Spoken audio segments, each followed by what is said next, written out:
আমি মাশরুম। আমাকে খেলে আমি তোমার শরীরকে শক্ত রাখি।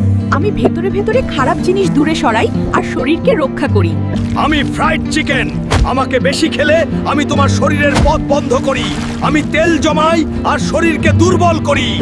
আমি ফেনেল। আমাকে খেলে আমি তোমার পেট শান্ত রাখি। আমি ভেতর থেকে অস্বস্তি কমাই আর তোমাকে হালকা অনুভব করাই। আমি চকলেট সিরাপ। আমাকে বেশি খেলে আমি শরীর ভারী করি। আমি ভেতরে ভেতরে চিনি জমাই আর শক্তি কমাই।